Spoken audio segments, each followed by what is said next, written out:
Hello everyone, welcome back to my channel.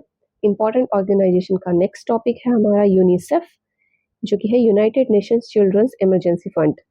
मैंने थोड़ा सा उल्टा लिख दिया है, आप इसको ठीक कर लीजिएगा। इसे यूनाइटेड नेशंस चिल्ड्रंस फंड भी कहा जाता है इन शॉर्ट, अदरवाइज ये इमरजेंसी फंड है। बहुत ही छोटी सी वीडियो रहेगी ये वाली, क्योंकि छोटा सा टॉपिक है। अब इस पर्टिकुलर ऑर्गेनाइजेशन का क्या मकसद है? सबसे पहले यूनाइटेड नेशंस के अंडर आती है ये ऑर्गेनाइजेशन, राइट।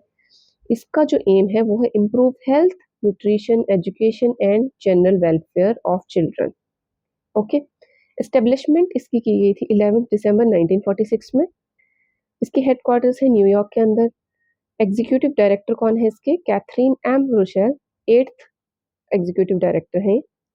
प्रेसिडेंट कौन है इसका? एची जॉनीबेक इस्माइल हिकमत, तजाकिस्तान से, इन 2025।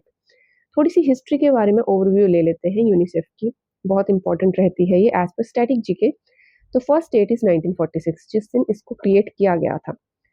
तो यहाँ इस दिन क्या हुआ था कि क्रिएट किया गया यूनिसेफ को राइट। क्यों क्रिएट किया गया?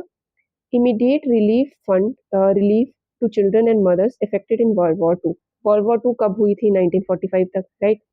तो उसमें जो है चिल्ड्रन और मदर्स जो थी काफी ज्यादा इम्पैक्ट हो गई। तो उनको रिलीफ प्रोवाइड कराने के लिए एक ऑर्गेनाइजेशन चाहिए थी। तो यूनिसेफ को बनाया गया ताकि जो मदर्स हैं, बेबीज हैं, उन्हें रिलीफ जो है वो प्रोवाइड कराया जा सके। Next date is 1950। 1950 में जो एम था यूनिसेफ का उसे एक्सटेंड कर दिया गया। पहले तो ये रिलीफ प्रोवाइड कराता था चिल्ड्रन मदर्स को, बट अब जो लॉन्ग टर्म नीड्स होंगी विमेन या फिर चिल्ड्रन की, उनको मीट करने के लिए इसका जो एम था उसे एक्सटेंड कर दिया गया इन फ्यूचर भी। 1953 में क्या हुआ? यूनिसेफ को जो है परमानेंट मेंबर बना दिया गया यूनाइटेड नेशंस का। नेक्स्ट इज मेंबर्स कौन कौन है यूनिसेफ के? 190 कंट्रीज जो है मेंबर्स है इसके 2025 में। इसके अलावा 7 रीजनल ऑफिसेज भी हैं इसके। एग्जीक्यूटिव बोर्ड जो है बहुत इंपॉर्टेंट टॉपिक है यूनिसेफ का। 2025 के हिसाब से मैं आपको बता रही हूँ।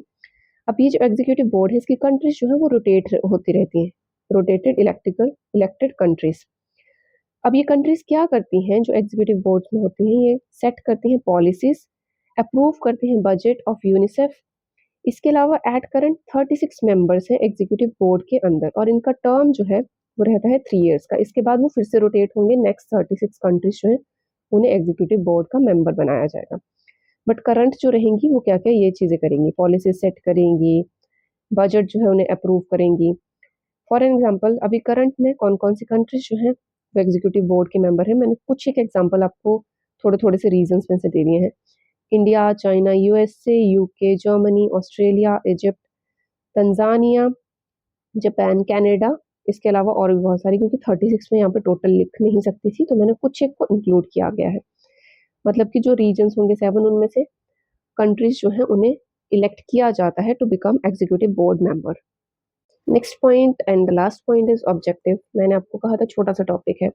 ऑब्जेक्टिव आपको देख के ही समझ आ रहे होंगे कि यूनिसेफ के क्या क्या है। First is health and nutrition. Simply जो मदर्स हैं, बेबीज हैं, चिल्ड्रन हैं, उनके हेल्थ का ख्याल रखना, न्यूट्रिशन किस तरीके से उन्हें प्रोवाइड हो, उनके देख रेख करता है यूनिसेफ। इसके अलावा एजुकेशन प्रोवाइड कराई जाए बच्चों को। Third is child protection. किसी भी तरीके का अब्यूज हो रहा है चिल्ड्रन के अगेंस्ट, उसको उनसे बच्चों को बचाना। And fourth is humanitarian action, यानी कि कोई भी अगर जंग चल रही है, वॉर चल रही है, तो उस टाइम पे इमरजेंसी रिलीफ जो है मदर एंड बेबीज को प्रोवाइड करना यूनिसेफ के मेन पर्पस रहते हैं। मतलब कि basically this is for children and womens. Okay. तो ये थे हमारे पास topics for UNICEF. I hope आपको समझ आए होंगे। This is a very small topic और इससे ज़्यादा क्वेश्चंस भी नहीं बनते। बट यस, अगर आपको करंट अफेयर्स से क्वेश्चन पूछे जा रहे हैं तो बहुत इंपॉर्टेंट है जो मैंने आपको बताया कि कंट्रीज कौन है एग्जीक्यूटिव बोर्ड्स की, उनमें से क्वेश्चंस पूछ सकते हैं। स्टैटिक जीके के लिए एस्टेब्लिशमेंट, हेडक्वार्टर्स के क्वेश्चन बहुत ज़्यादा पूछे जाते हैं इंटरनेशनल नेशनल ऑर्गेनाइजेशन से, तो ये आपको पता होने चाहिए। इसी के साथ ये वीडियो मैं यहीं पे ख़त्म करती हूँ। नेक्स्ट इंटरनेशनल ऑर्गेनाइजेशन की वीडियो लेके मैं आपके पास आऊँगी जल्दी ही। तब तक के लिए आप इसे वॉच आउट कीजिए। अगर आपको वीडियो अच्छी लगी हो तो चैनल को सब्सक्राइब करें, औरों के साथ शेयर करें, और उसे भी सब्सक्राइब करें, और वीडियो के ऊपर कमेंट ज़रूर करें, शेयर ज़रूर करें, उन्हें लाइक ज़रूर करें। Thank you for watching. Bye bye.